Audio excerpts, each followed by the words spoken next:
Bem-vindo ao canal As Escrituras Não Reveladas. E hoje iremos discutir sobre os fatos narrados na Bíblia que receberam comprovação da ciência. Seja você religioso ou não, a Bíblia continua sendo o livro mais lido e influente do mundo, repleto de histórias fascinantes, tanto no Antigo quanto no Novo Testamento. Não é surpresa que a ciência, ao longo dos anos, tenha confirmado diversos aspectos descritos nas Escrituras. Esses relatos não são apenas símbolos de fé, mas também podem ser vistos através de uma ótica científica.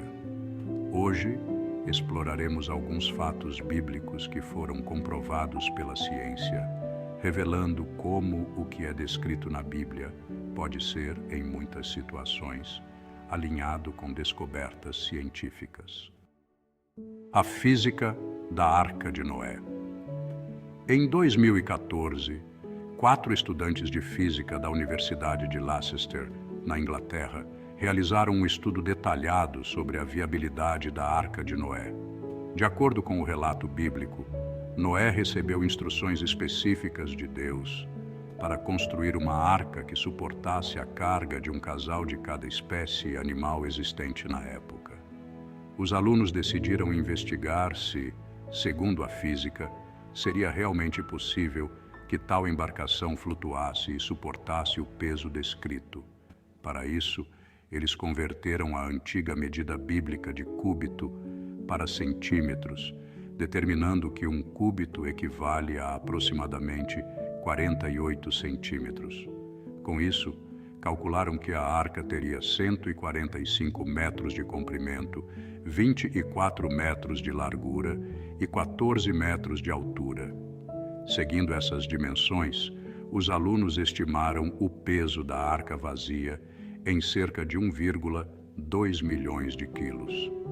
Utilizando a densidade da madeira de gofer, provavelmente semelhante à madeira de cipreste, eles descobriram que, de acordo com as leis da física, a arca poderia suportar até 51 milhões de quilos, o que seria suficiente para acomodar as espécies animais sem afundar.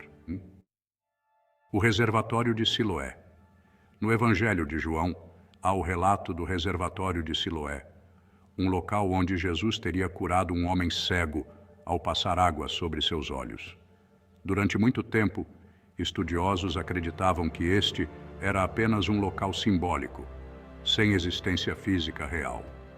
No entanto, em 2005, encanadores que trabalhavam na Cidade Velha de Jerusalém acidentalmente descobriram uma antiga reserva de água. Arqueólogos foram chamados e confirmaram que se tratava, de fato, do reservatório de Siloé, conforme descrito no Evangelho de João. A descoberta foi um marco, provando que o local mencionado realmente existiu. A Muralha do Rei Salomão. O primeiro livro dos Reis, no Antigo Testamento, descreve a construção de uma grande muralha em Jerusalém, ordenada pelo rei Salomão. Em 2010, arqueólogos da Universidade Hebraica de Jerusalém descobriram os restos de uma vasta muralha que datava do século X a.C. Segundo a arqueóloga Eilat Mazar, esta muralha teria cerca de 70 metros de comprimento e 6 metros de altura e incluía uma torre de vigia e uma guarita de segurança, tal como descrito nas Escrituras. A muralha estava localizada em Ofel, entre a cidade de Davi e o Monte do Templo, confirmando mais um relato bíblico através da arqueologia. A Torre de Babel.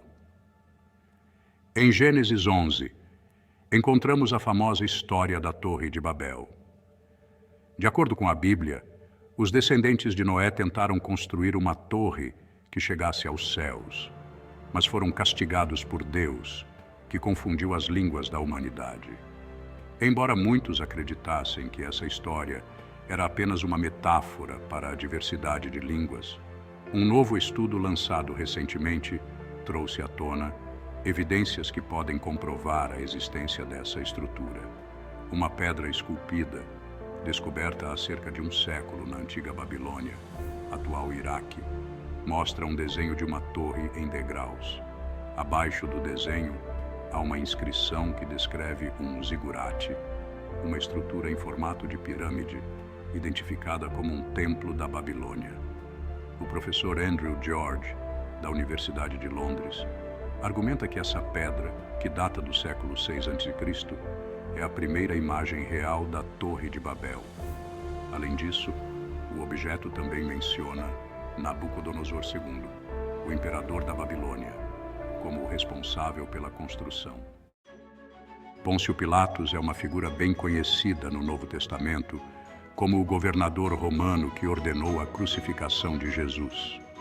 Durante séculos, a figura de Pilatos foi conhecida apenas através dos relatos bíblicos. Contudo, em 1961, arqueólogos liderados pelo Dr. Antônio Frova fizeram uma descoberta significativa em Cesareia Marítima, uma antiga cidade romana na costa mediterrânea de Israel. Eles encontraram uma inscrição em uma pedra calcária que mencionava Pilatos como prefeito da Judéia. A inscrição, escrita em latim, diz: Pôncio Pilatos, prefeito da Judéia, dedicou ao povo de Cesareia um templo em honra a Tibério. Esta evidência histórica corroborou a existência de Pilatos e sua relação com o imperador Tibério, exatamente como descrito na Bíblia. A Cidade da Primavera. A Cidade da Primavera, mencionada no livro de Samuel, é descrita como o local onde o rei Davi conquistou e onde seu filho, Salomão, foi ungido rei. Após 2 décadas de escavações na cidade de Davi, arqueólogos finalmente descobriram esta antiga fortaleza. A Cidade da Primavera, que tem cerca de 3.800 anos, foi construída para proteger o abastecimento de água da cidade contra invasores. Ela era protegida pela fonte de Giom, que também é mencionada no Livro dos Reis. Os estudiosos acreditam que esta é a maior fortaleza cananeia ainda em pé e uma das maiores fortificações conhecidas antes do reinado de Herodes. A Travessia do Mar Vermelho.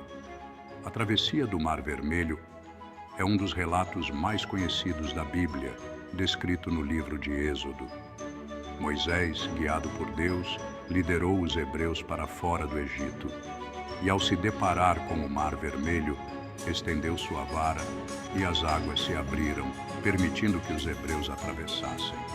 Um estudo conduzido pelo cientista Carl Drews, com base em simulações computacionais, sugere que esse evento poderia ter ocorrido devido a uma forte tempestade de vento. Segundo Drews, ventos de 95 km por hora poderiam ter criado uma passagem temporária de terra no Mar Vermelho, explicando cientificamente o fenômeno descrito na Bíblia. Além disso, em uma matéria da BBC, foi mencionado um tsunami que ocorreu em 1994 nas Filipinas, onde uma testemunha relatou ter visto as águas se abrirem após um tremor. Esse evento serve como um exemplo de como, em condições geológicas específicas, um mar poderia se abrir, fornecendo uma explicação natural para o relato bíblico. A crucificação de Jesus. A crucificação de Jesus é um dos eventos mais emblemáticos do Novo Testamento. Algo interessante sobre as cruzes romanas é que elas eram feitas sob medida para cada condenado. Porém, de acordo com alguns relatos, Jesus foi crucificado em uma cruz que havia sido preparada para Barrabás, um criminoso que foi libertado em seu lugar. A cruz, sendo maior, causou deslocamento em seu braço durante a crucificação, pois não estava feita para Jesus.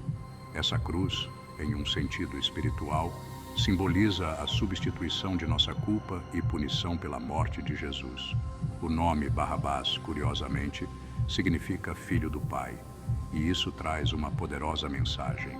A cruz destinada a nós, que somos filhos do Pai, foi tomada por Jesus, que morreu em nosso lugar para nos dar salvação. Esta história é um símbolo profundo do sacrifício de Cristo por toda a humanidade. Se você gostou desse conteúdo, não esqueça de curtir, se inscrever no canal e compartilhar com seus amigos e familiares. A história oculta sobre as maravilhas ocorridas, descritas na Bíblia, é um testemunho do poder da providência divina e da capacidade de uma única pessoa de mudar o mundo. Obrigado por assistir ao vídeo até aqui. Que possamos continuar nessa jornada de descoberta e reflexão sobre as Escrituras e o significado profundo que elas trazem para nossas vidas. Não se esqueça de deixar um like e se inscrever no canal, pois isso ajuda nosso canal a chegar a mais pessoas. Vamos espalhar conhecimento. Que Deus te abençoe e nos vemos em breve.